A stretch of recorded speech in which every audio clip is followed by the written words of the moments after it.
Pakikita po natin mga intense, yung mga nasa violet and then nasa intense to torrential rainfall po yan. Makikita natin na dito sa may Batangas, Cavite, Mindoro area, nakakoncentrate yung mga malalakas na pagulan.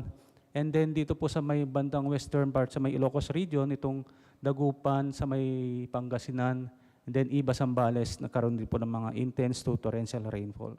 Next slide po. So ito po yung status ng mga dams natin.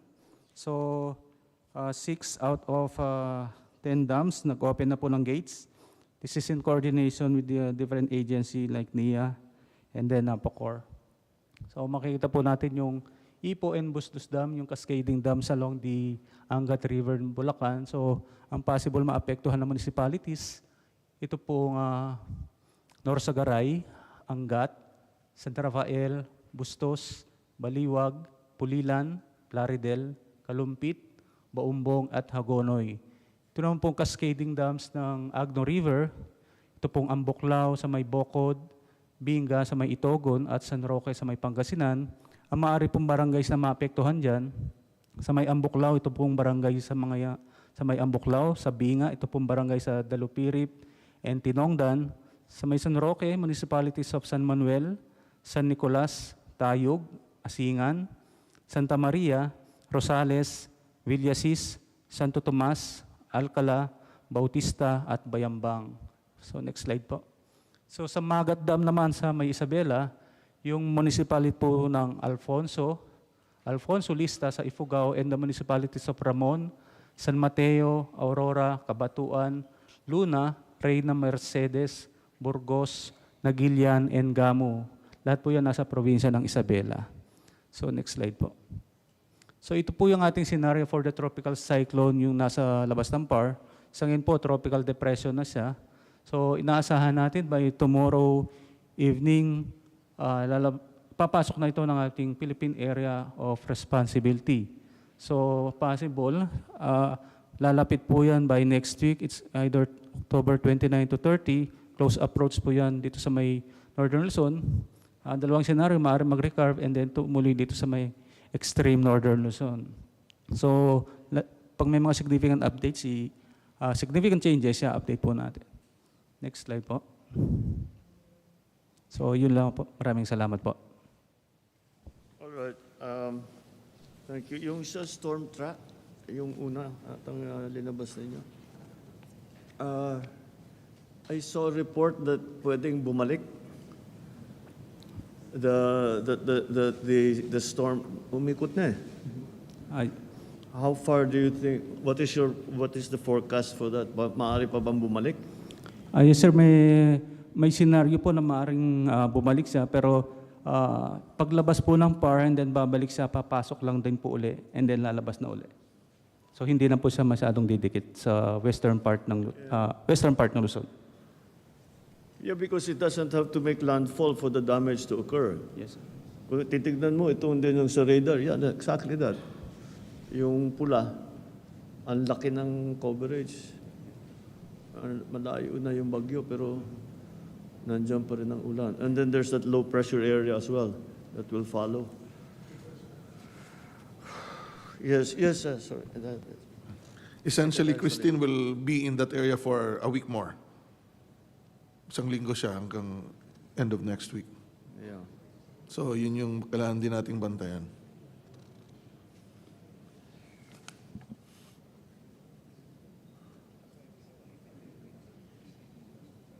Oh, God. All right. Okay. Well, it is what it is. We just have to deal with it.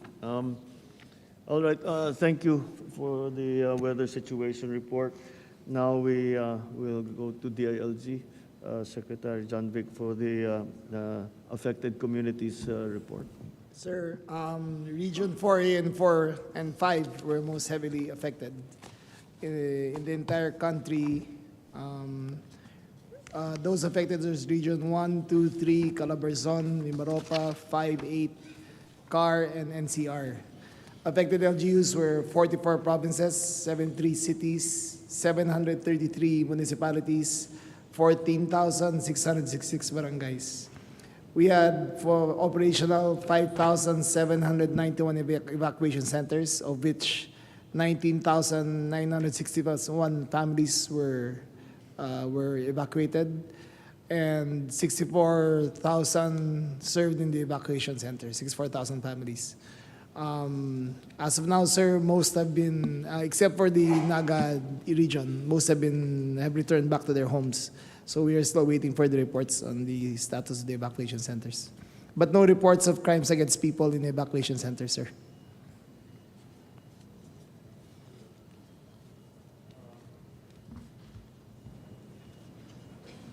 This is as of when? As of 7 o'clock this morning, sir. This morning? Yes, sir. So it's fairly accurate. Sir, most of the deaths occurred in Batangas and in Naga. Batangas. Batangas because of the Yeah, landslide? Naga, because the water is still there. Yes. Hindi umaalis yung all the downstream from Albay That's right. ends up there. So That's there's why- still that's 7 people missing and 10 confirmed dead in the Naga area. In Batangas, 7 confirmed dead, I think 3 missing.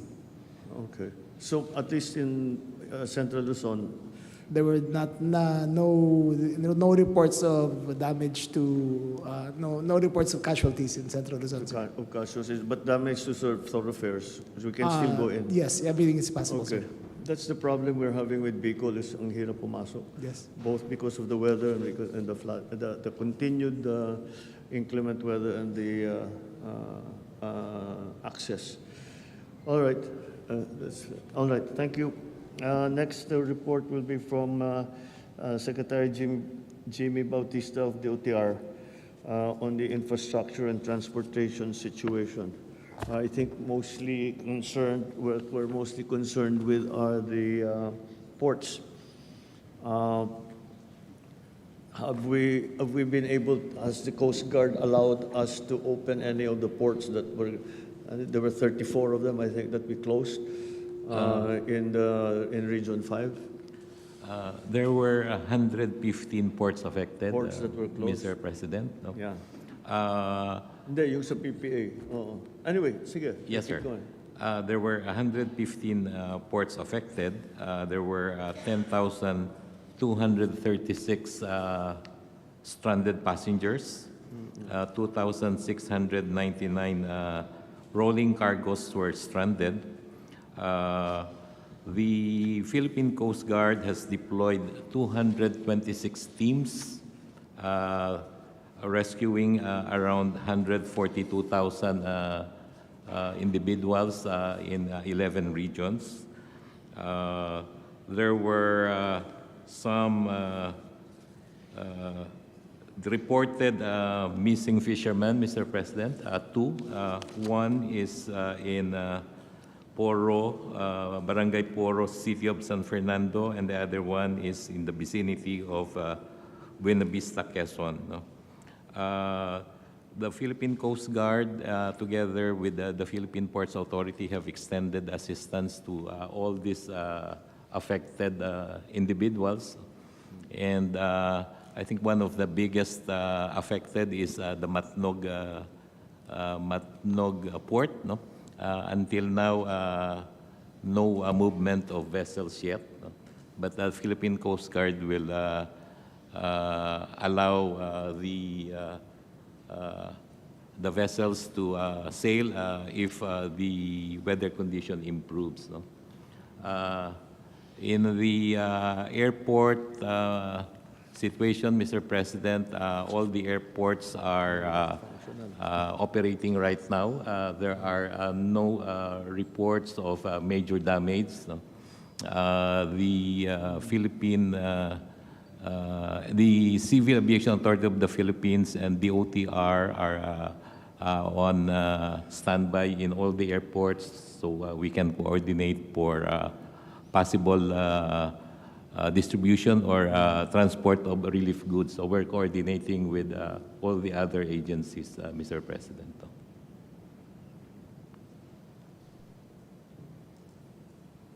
All right, so we're at least able to take care of the stranded passengers at our ports.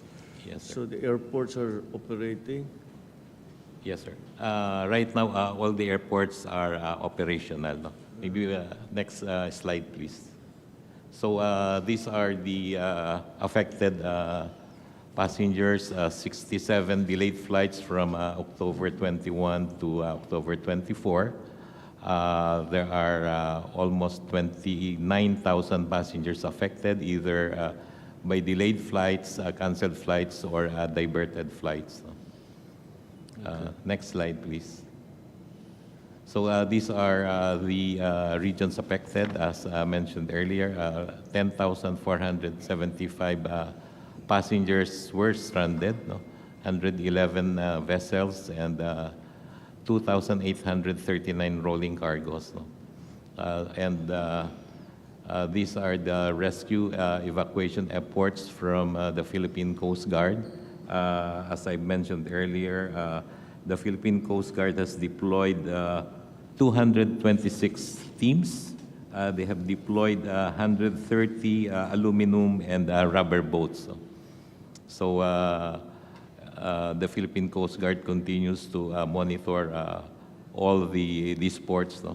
And will issue clearance to sail when the situation improves. No? Next slide, please. So some of the operating lines, this is for the Philippine National Railways. There's no operation in Naga to Legazpi, Naga to Sipocot, and Calamba, Lucena. No? In Naga, the other day, the station was submerged with water. The officers of PNR assisted many passengers and employees, no? See to it that they are safe. The other, these are actions taken, removal of trees and debris ongoing, cleaning of stations in Naga, and as I've mentioned, they have accommodated evacuees in Naga and Iriga. No? Next slide, please. So these are some of the pictures that were taken in Naga and Iriga. No? Next slide, please. No? For LRT1, fallen tree, there's fallen tree between EDSA and Libertad Station. And the operator, the Light Rail Manila Corporation's engineering personnel were on site working to safely remove part of that tree. No? So yesterday at 7 p.m., the damage to the catenary system and have been worked on. No?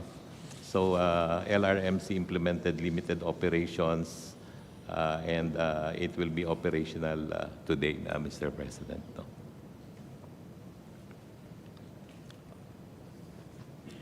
All right, but at least that final highlighted that by 6:10 a.m. LRT1 Yeah, has yes, has resumed resumed from full Baclaran to operations. Roosevelt. Yes, sir. It's now Fernando Po Jr. Station. Yes, sir. Okay, all right. So it's coming along. It's just we have to clean it up. Yes, sir. We're back to Clean up normal. the damage. Okay, thank you, Secretary. That is, these effects on agriculture will be very, very early pa ito. So let's move on for that. I'll come back to it to see what we already have. Pero maaga masyado to make the proper estimates of what the damage is going to be. Perhaps in the areas kung saan na nakapasok yung mga DA para mag-assess. Pero marami pang hindi pa pwedeng puntahan eh. Especially doon sa malalayo. Anyway, so we'll get back to that. The next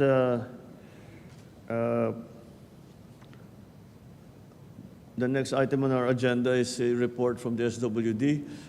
Secretary Rex, you're already in Naga? Secretary Rex? Okay. Good morning, Mr. President. Yes. Mr. President, as you instructed, we were able to land in Naga this morning. If you'll allow me, Mr. President, to introduce Mayor Legacion is beside me, and Congressman Bordado of Naga is also here. We're in our mobile command center in the City Hall of Naga. Mr. President, this morning, I met with Governor Luigi Villafuerte, and basically, the update is of his 36 local government units, 9 of them are still submerged underwater. Of the 36, 6 are partially submerged. But the good news there, Mr. President, is the local government unit has been quite aggressive in doing house-to-house food relay. They've been delivering the family food packs of DSWD using their boats, and they are doing it house to house. Basically, from my discussion with Governor Villafuerte this morning, they're okay with the food. Mr. President, his main concern was water. I know we did send the water purification systems, pero nagkataon, Mr. President, na ipit ho yung trucks sa Millaor kasi naputol ho yung road na yon, medyo baha pa ho. But as an action step, Mr. President, we spoke to Manila Water and Maynilad Water. And they have already provided us with quite substantial number of those 6-gallon na lalagyan. And we are now working with the Air Force so we can airlift this. Manila Water is providing us 400 pieces of 5-gallon containers, while Maynilad is doing 2,000 6-liter containers. So I think we'll be okay with water, Mr. President, as long as we're able to deploy using the C-130s. We're working with General Browner and DND on this. Mr. President, the province is also expressing their concern on fuel kasi wala na hong nakakapasok na mga tankers kasi nga lahat sila na-trap sa Millaor, and in the south side, hindi pa rin ho nakakapasok from the Matnog port as reported by Secretary Jimmy. But on top of that, Mr. President, they have also expressed their concern about recovery efforts in terms of agriculture, housing, and I'm working with the DOH already also on augmenting their health capacities. So, Mr. President, that's all for the province, the concerns of the province. If you'll allow me, sir, I'll let Mayor Legacion speak for Naga City. Yes, Magandang please, hapon po. Magandang umaga po, Magandang Mr. President, sa lahat po na kasama po natin ngayon. Of the total land area po ng Naga City, around 30% po ay binaha, and around 70% of our population ay nakaranas po ng pagbaha. At sa ngayon, I think around 20,000 families residing in about 9 barangays ay baha pa rin. At dito ngayon nakafocus yung aming rescue operations as well as relief operations.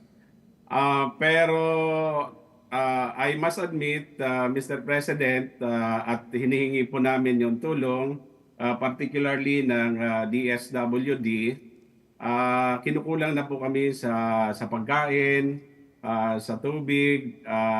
Kung matutulungan po kami ay malaking utang na loob po namin ito sa pamahalaang national, sa inyo pong administration, Mr. President.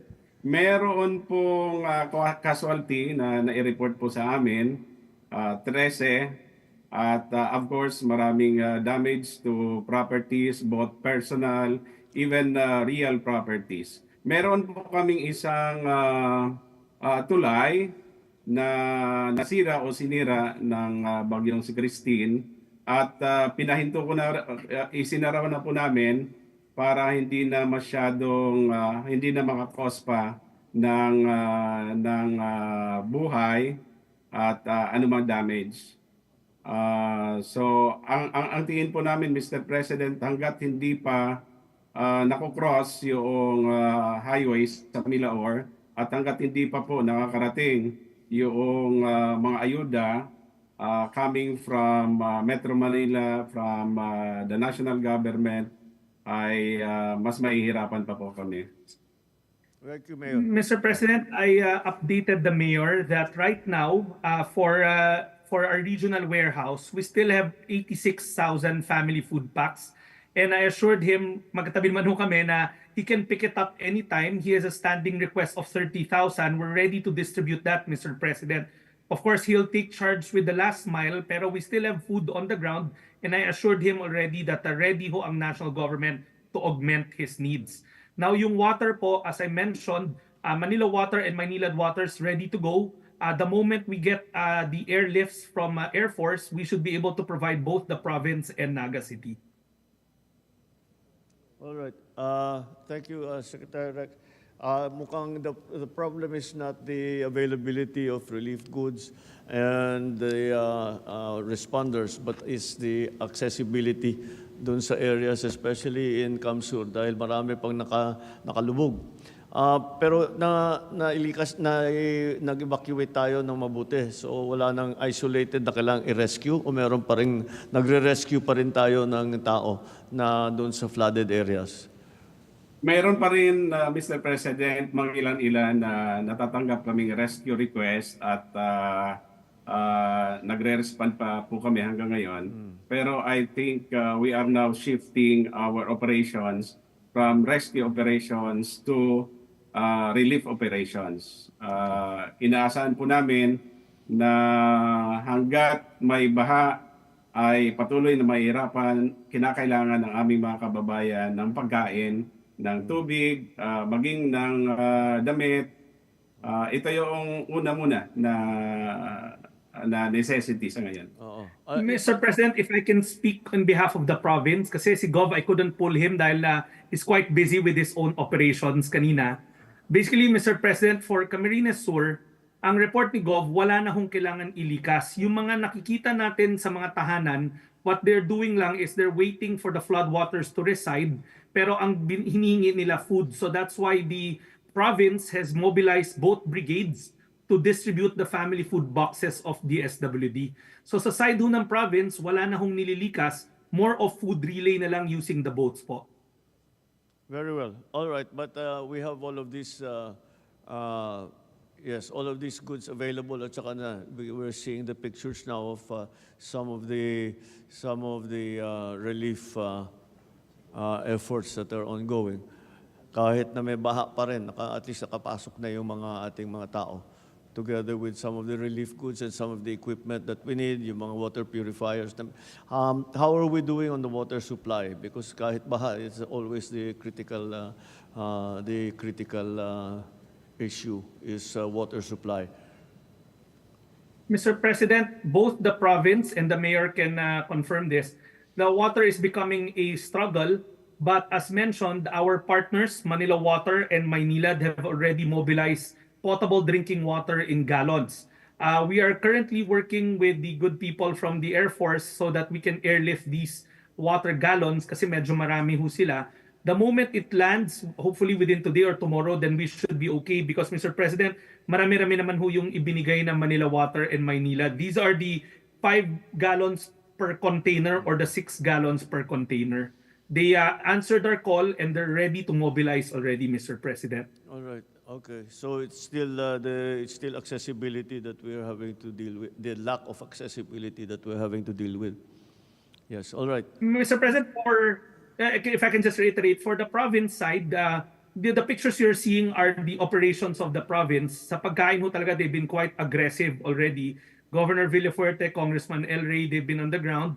They're using their boat brigades. Marami ho talaga silang umiikot ngayon na nag-ration ng pagkain. Dito kay Mayor Legacion, I think he's doing the same.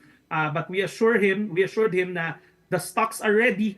Magkatabi naman kami ngayon. In fact, we're plotting out the withdrawal already of the boxes from our regional warehouses. All right. Okay, that's understood. Okay, what other requirements? You make a good point about fuel. Is there anything else like that we need to be attending to? Mr. President, the fuel kasi na-trap doon sa Millaor dahil naputol yung road because of the flooding. But yung province, they're already looking at recovery. So that's why I spoke with Secretary Kiko kanina about relayed to him the concern ng province, which Secretary Kiko said he'll take care of. And then sa DSWD, they're also working, I think, with the undersecretaries of Secretary Acuzar about rebuilding the homes. Nandun na ho yung mindset ng province on the recovery because they believe the water will recede hopefully this weekend. Kasi medyo may araw na ho dito, Mr. President. They said that it's the first time they've seen the sun in quite some time. So they're quite optimistic na bababa na ho yung tubig. So they're already in the recovery mode, Mr. President. Very good. All right. Okay. Thank you. Anything else that you would like to report? How about For me, Mr. President, na si Mayor Ata. in the outside of Bicol? Are there in the other areas? What is this? What is the response so far of DSWD? Yung Mr. mga President, if Central I can request Luzon, one yung slide mga down from Central Luzon, the presentation. the Central Luzon provinces that have already declared calamity, Cavite and Batangas, what are we doing in those areas? Yes, Mr. President. In the presentation that's flashed, we have already released a total of 150,000 family food packs nationwide. Mr. President, the numbers in Calabarzon are still coming in kasi kagabi lang namin nakukuha yung mga numero because the effects they started feeling the effects last night. But Mr. President, to assure you, in Calabarzon and in the Metro Manila corridor, we have close to around 250,000 family food packs ready for dispatch anytime. So, Mr. President, we're working with the local government units and the congressional offices. If they have the requirements, we keep on releasing. We've been talking to the LGUs, Mr. President. All right, okay. That I don't think in the other areas we have such a problem with accessibility. Talagang sa Region 5 talaga kasi yung baha hindi umaalis. I was asking some of the locals, is there something more that we can do to bring the water down? O aantayin lang talaga natin hanggat bumaba? Wala tayong magawa para i-accelerate yung paglabas ng tubig? Mr. President, sa parte po ng Naga, kasama na din po yung Milaor area, mukhang ito talaga yung parang basin. Dito bumababa lahat ng tubig na nagagaling sa upper portion, including those in Rinconada at from Bay. Mukhang maghihintay po talaga. Sana maganda yung panahon. And yun naman yung aming paniniwala. Baka mamaya and tomorrow mukhang possible na po yung highway sa Milaor. Matapos na magsagawa ng clearing operations yung DPWH, katulong yung City Engineer's Office ng Naga City. Okay. All right. Okay. I think we continue to concentrate on Region 5 for now because they're the ones in most need. Everybody is in need. But the accessibility problem of Region 5 is a little bit more pronounced than all the other areas. All right. Okay. Thank you, Secretary Rex, for your report. I'd just like to bring up the point that Secretary Rex talked about is the fuel. This always happens pag walang access. What are we doing about that? Sir, talking with the fellow cabinet members, just instructed OCD to find a road route in the Bondok Peninsula and then LCTs from Bondok Peninsula to Camarines Sur, where we can ferry actually fuel vehicles, fuel tankers, etc. So there will be a shuttle, food, water, and fuel, sir, via crossing the Bondok Peninsula, that body of sea, to Pasakaw. Have they started to? They will start today, sir. Okay. And airlift, sir, Nakaalis na sila or they will still? they're still logisticizing it, sir, but by today. Putting together. Yes, sir. And may I say also, Mr. President, Philippine Air Force already was able to go into Naga and to Legazpi. Yes. And we will continue the air bridge to take advantage of any gaps in the weather now.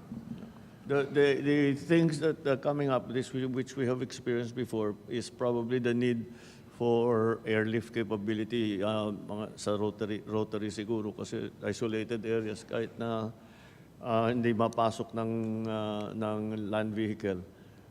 we should Yes, sir. try at least because they're already in their second 2.5 days na sila sa Region 5. Sir, the 205th Helicopter Wing and the 505th Search and Rescue Group are deploying all Rotary assets already, sir, Alright. to the Sige. area. Okay.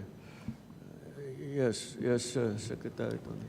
Sir, if I may, in previous disasters such as Odette, we mobilized the private sector to locate their stocks in the area. And please provide access to stocks already in the area. So, sir, fuel stocks sometimes are in depots and actually already in the proximate areas where they can actually be accessible. So, sir, if I may suggest, we could call on the private sector to release their here po, sir, represented today. All right. Okay. Sekmani, Yes, Mr. President. I think the only problematic section along the Maharlika Highway to reach Camarines Sur now is actually the section in Quezon. This is in the Lopez Catanawan section. When the last few days it was not it was closed to traffic, but as of now, heavy vehicles can now pass through, Mr. President. So I think there is a good chance for the vehicles now to pass through and go to Camarines Sur, Mr. President. marami raw talagang marami ang landslide, that areas where they did not have landslides before. The former governor was just explaining to me sa Cavite, ganun. Hindi sa Cavite, sa Batangas. Batangas, yung mga area na hindi pa nakakita ng landslide noon, nag-landslide na ngayon.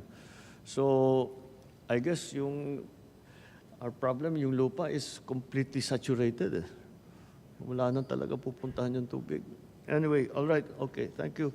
I think next year, the response of the Department of Health to the typhoon, Christine. Can we hear from Secretary? Thank you, Mr. President. I'd just like to highlight the actions taken by the Department of Health. We've activated actually Code Blue. Code Blue is our highest response to our disaster in Cagayan Valley, in Bicol, and Ilocos. We maintain Code White in the NCR, in Central Luzon, Mimaropa, Western Visayas. We've actually held a command conference, and some of the reports that came in, we have most of the injuries actually came from the Bicol region, 15 deaths. The landslides po, Mr. President, I think it's very clear, yung landslide kasi they're the ones that actually cause death.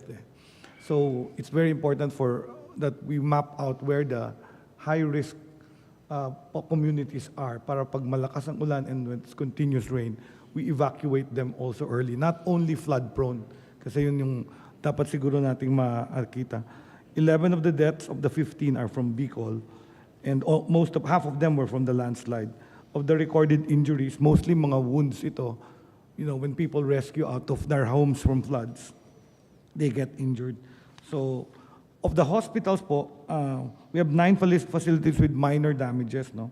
Of the 2 big hospitals in Bicol, Bicol Medical Center and Bicol Regional Medical Center in Albay, the one in Naga and one in Albay, are both functional, although we lost power and we also lost damage to the internet server of our Bicol Medical Center, but the hospitals are functioning. We have a couple of hospitals that are functional in Batangas, but cannot be accessed because of floods. So, yun po yung situation natin. Of the goods that we have deployed, we've actually sent out 97 million pesos worth of medical supplies and public health emergency supplies. We've also given out 36 million worth of water sanitation and hygiene. These are the blue jerry cans that we see in the evacuation centers. One can per family, and it's you just put one aqua tab, and it's potable also to replace our water filtration na hindi pa dumadating to provide drinking water for our people. Then we also have allocated 6.8 million for nutrition, 1.8 million for psychosocial support, a total of 142 million pesos, Mr. President. For the human resources, we've actually deployed our teams from the regional offices and the hospitals. So They're actually there. We usually start with the needs assessment. What we found is the highest illness reported is respiratory infection, Mr. President. Kaya maganda yung mga LGU na they build that compartmentalized because ang bilis ng spread of respiratory infection. Isang bata lang dyan may ubo, hawa-hawa na lahat. So some of the LGUs now put this compartmentalized per family so that the infections can be controlled. I've also asked our teams to distribute face masks kasi as we have more people in the evacuation centers, respiratory illness yung number one. Marami rin din tayong gastrointestinal illness and that's solvable by potable drinking water. So we distributed also hygiene kits. Alam nyo naman po, wala lang damit. They also need to take care of themselves, to clean themselves. So yung hygiene kit is a green bucket. It has soap, shampoo, sanitary napkin ng mga babae. We actually distribute that sometimes. We've also distributed, before the emergency, we actually heightened our health emergency advisories and information on social media. All the advisories about the illnesses you can get during times of the typhoon. And then we've also provided prophylaxis for our rescue workers. Sila yung at risk kasi. So we're providing them antibiotics for infections they can get during rescue operations. Yan lang po ang aking report, Mr. President. Basically, konti ang injuries and death for the magnitude of the disaster. And I thank the quick action of the Office of the President for suspending classes and work because that keeps people in their homes and safer rather than having work and then people getting trapped, injured, or so I think we can still go for improvement, especially for the landslides. Yun yung mataas po kasi ang mortality sa landslide. Yung drowning, mapiprevent natin yan pag na-rescue sila. Pero yung landslide, isang bahay, natabunan ng lupa, patay talaga yung buong family nun, Mr. President. Okay. Thank you.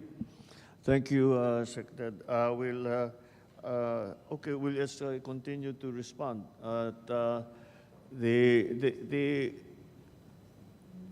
The first area that asked for medical help was again Naga and Legazpi, around Region 5, because marami nga silang casualty.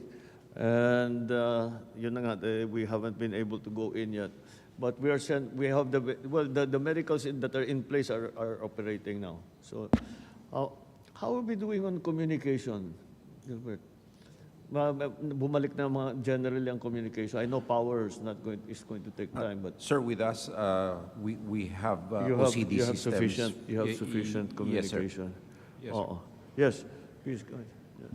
Sir, Mr. President, update lang po doon sa mga water purifiers. Okay. As of 10 a.m. po this morning, nakatawid na po ng Milaor yung team po natin na may dala pong water purifiers. Meron pa po tayong naiwan dito sa Metro Manila na about 30 water purifiers na we can deploy at any time. Naka-standby po, Mr. President. 40 po yung pinadala po natin and we still have around 30 na pwede pa pong i-deploy, Mr. President.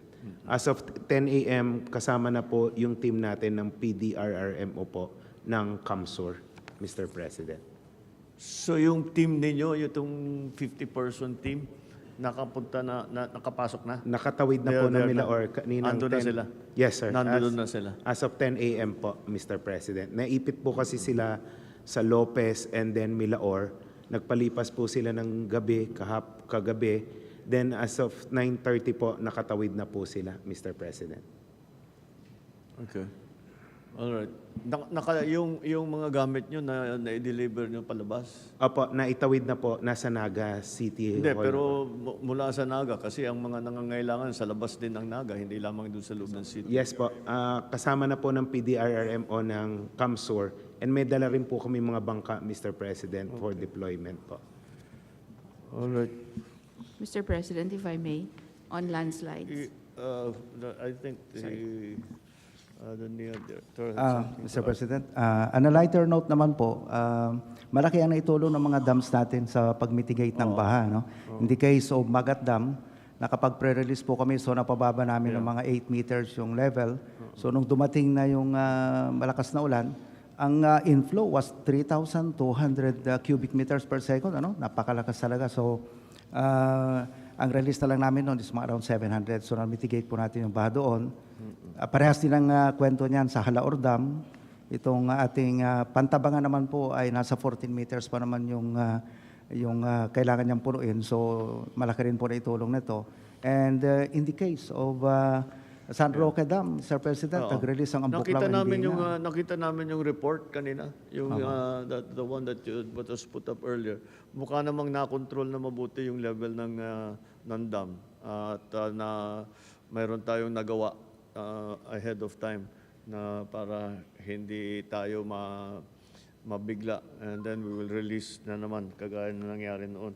So anyway, mabuti yun at let's maintain that standard procedure from now on. Pagkabasta't may parating, lalo na ngayon, mukha yung mga bagyo talagang ang daming tubig na dala. Kaya yun ang ating kailangan alalayan. All right, so let's move on now to the funding that will be required to support all of this relief and support and recovery for all of these areas. So we ask DBM, Sekmina, if you can. Yes, Mr. President, good morning, and good morning to the members of the Cabinet. First slide, please. I will briefly show all our possible sources of funding. Next slide.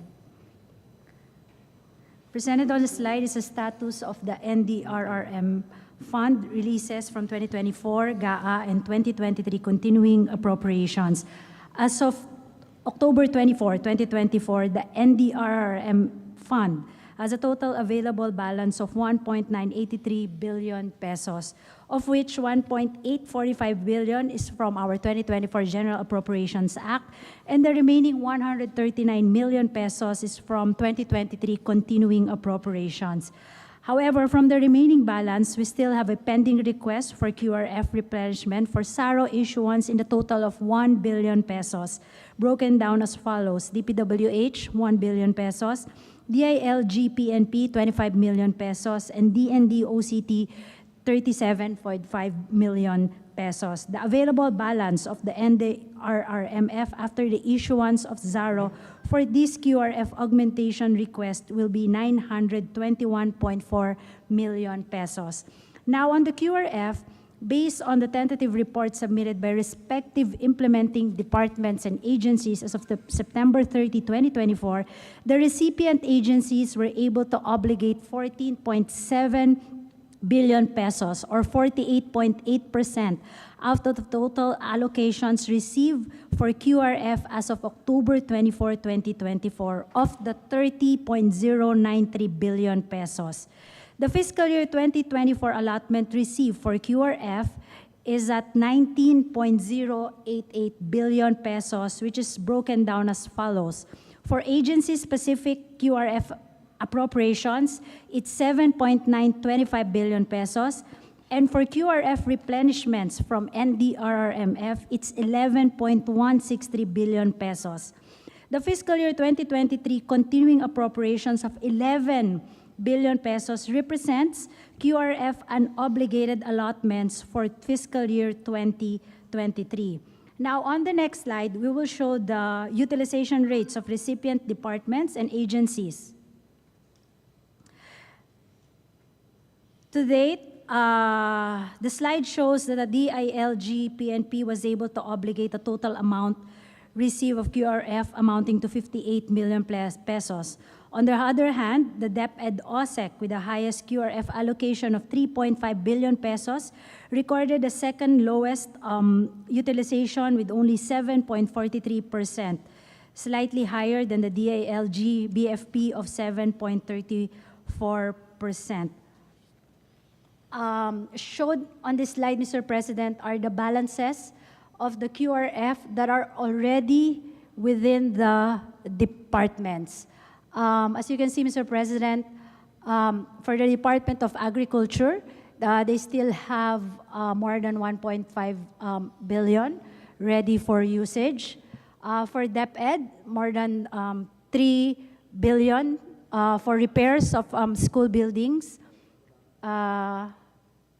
DILG, Bureau of Fire, they still have budget. PNP, they've already used up their QRF. OCD, almost finished with 75%.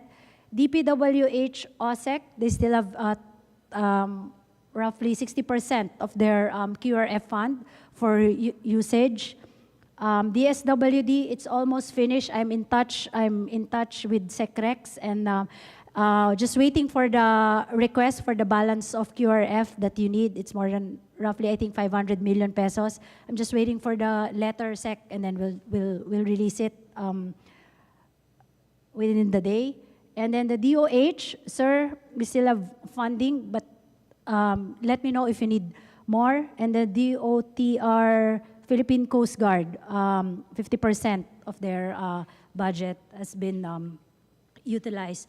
Now, for other funding sources, we all know that the Local Disaster Risk Reduction and Management Fund, we're in no less than 5% of the estimated revenue from local government units.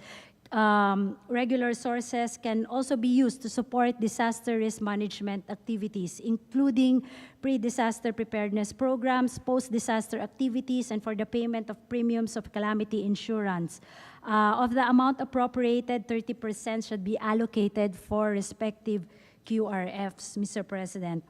Under funding sources, Section 22 of all government departments, bureaus, offices, and agencies are authorized to use a portion of their appropriations to implement projects designed to address DRRM in accordance with guidelines issued by the NDRRMC in coordination with the Department of Budget and Management. For example, under the DPWH, they still have a balance of 4.38 billion, which I think they've been using it, that can cover maintenance of regularly performed on national roads and bridges throughout the year. The maintenance activities include, among others, various work categories such as temporary repairs of roadways, shoulder maintenance, drainage maintenance, replacement of pavements, among others. SecMani, this is on top of the QRF requirement that you requested. And the same with the Department of Health, the MAIP. To date, we still have a balance of 11 million, Secretary. So I guess it's already downloaded to the respective regional offices. We hope that they'll be able to utilize, and then we'll be releasing, I guess, 10 billion. You have a pending request now of 10 billion pesos. It's for signature today, so we'll have it released today, Secretary, Mr. President. And another source could be the contingent fund. It has a balance of 10.33 billion pesos to date, Mr. President.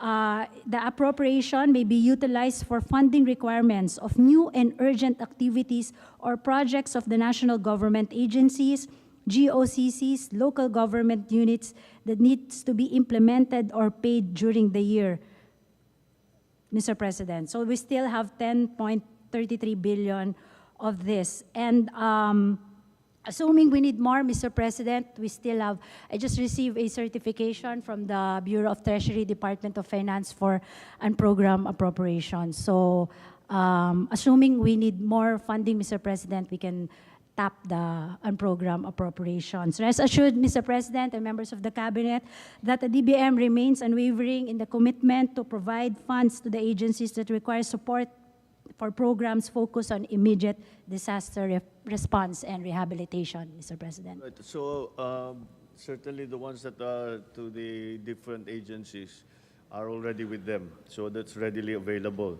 The other requirements, like siguro John Vic, yung mga QRF ng local, wala na yan. Ubus na yan, matagal na naubos yan. So they will need more support. Yes, sir. Anyway, so doon natin kukunin doon sa not only the agencies but also the from the DBM kung ano pa yung mga kailangan natin. Now is the time to download all of the MAIC and AICs and UDA that we still have. All right. That's pretty much it. There's just one thing I wanted to ask. the experts. If there is another approaching weather system, we have to take that into account. Because kung aayusin natin, and then 3 days later, sisirain din ng susunod, sayang lang yung ginawa natin. At the same time, in those 3 days, kailangan ng tao na may daan, na may... how do we handle this so that we make maximum use of our resources? Sec Gilbert, maybe you have an idea on what is the concept, how we should apply our resources. Certainly, ang mga relief, yung mga rescue relief, wala na, hindi natin pwedeng i-delay yan dahil buhay na ng tao yan. So we just have to keep going in that.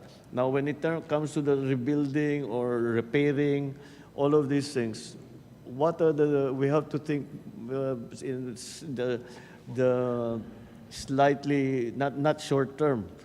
Paano ang handling natin dyan? Kasi yun ang inaalala ko, nangyayari, madalas mangyari yan eh. Bagong gawa yung kalsada or whatever, kaka-inaugurate, ribbon cutting lang natin, 1 week later, sira na dahil may dumaan na bagyo. That's what I would like to, hopefully to avoid. Yes, Mr. President. I think, excuse me, the protocol that we are adopting in the department is once in response to calamities, actually, the first thing that we do is actually just to clear out the roadways, actually to restore immediately yun traffic. necessary yun kasi we need those thoroughfares para ipasok yung gamit at saka yung mga tao. Yes, Mr. Yeah, President. that's what we're going to have to contend with. And then after that, we have to look into the permanent restoration program for those damages, Mr. President. So to be more permanent, especially in yung mga vulnerable areas. Okay. Yes. But in all that we do, let's keep that in mind. Wimpy, you wanted to add something? Yes, Mr. President. Wimpy wants to...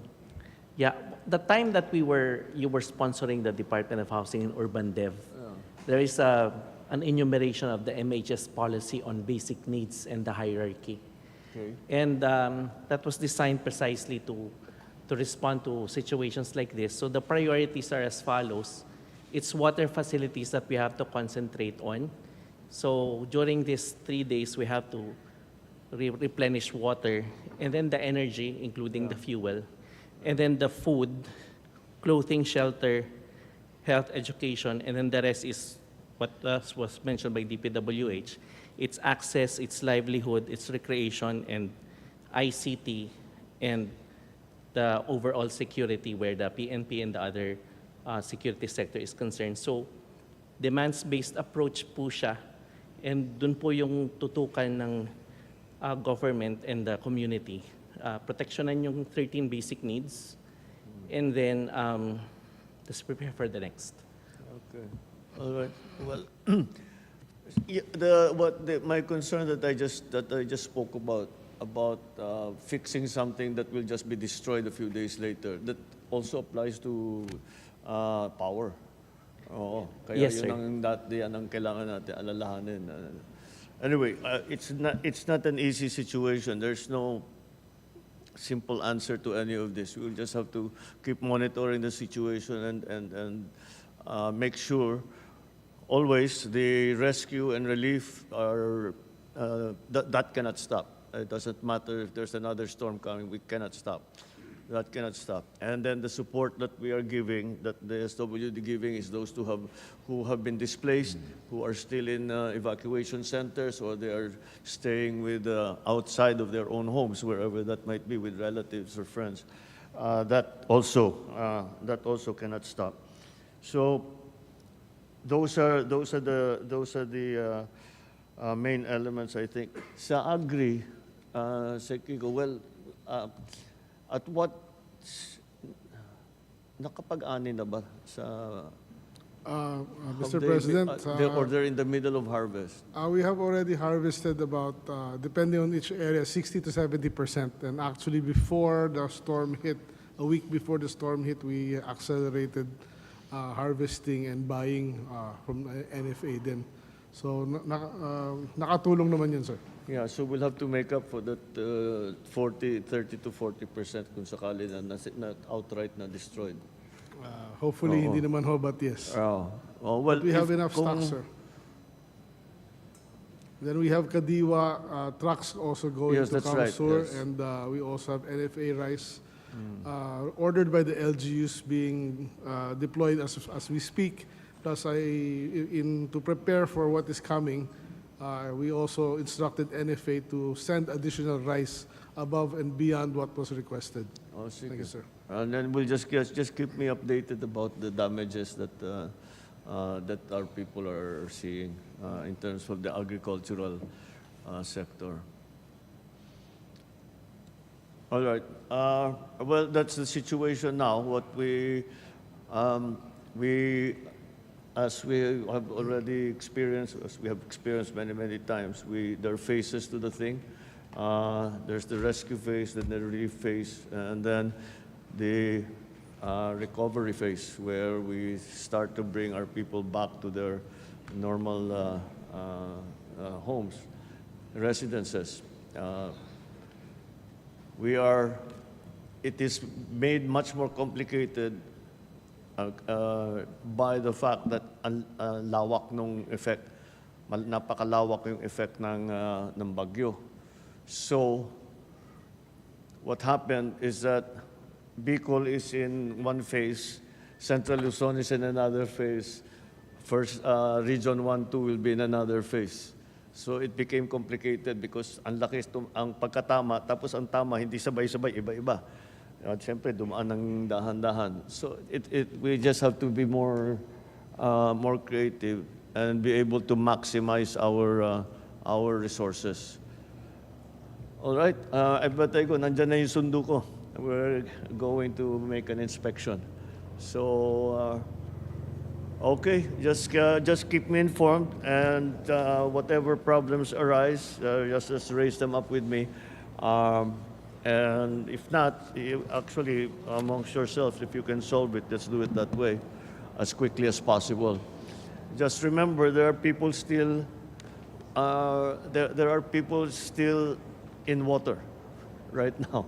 They're still flooded. They're walking around with water up to their waist. They have no water supply. They have no food. They have no place to stay. So if you think you're tired, think about what their condition is. So let's always keep that in mind. And as a last item, I'm happy to note that the other our partners in the private sector are here. There is the Philippine Disaster Resilience Foundation. I'm over here, Mr. President. There, yeah, that's right. There you are, and Arise from here, the Mr. President. SM group, and of course the Red Cross, who is always present at these things. Thank you for your attention, and thank you for the help that you will be providing. Okay, I think that's it for now. Maraming salamat. Thank you.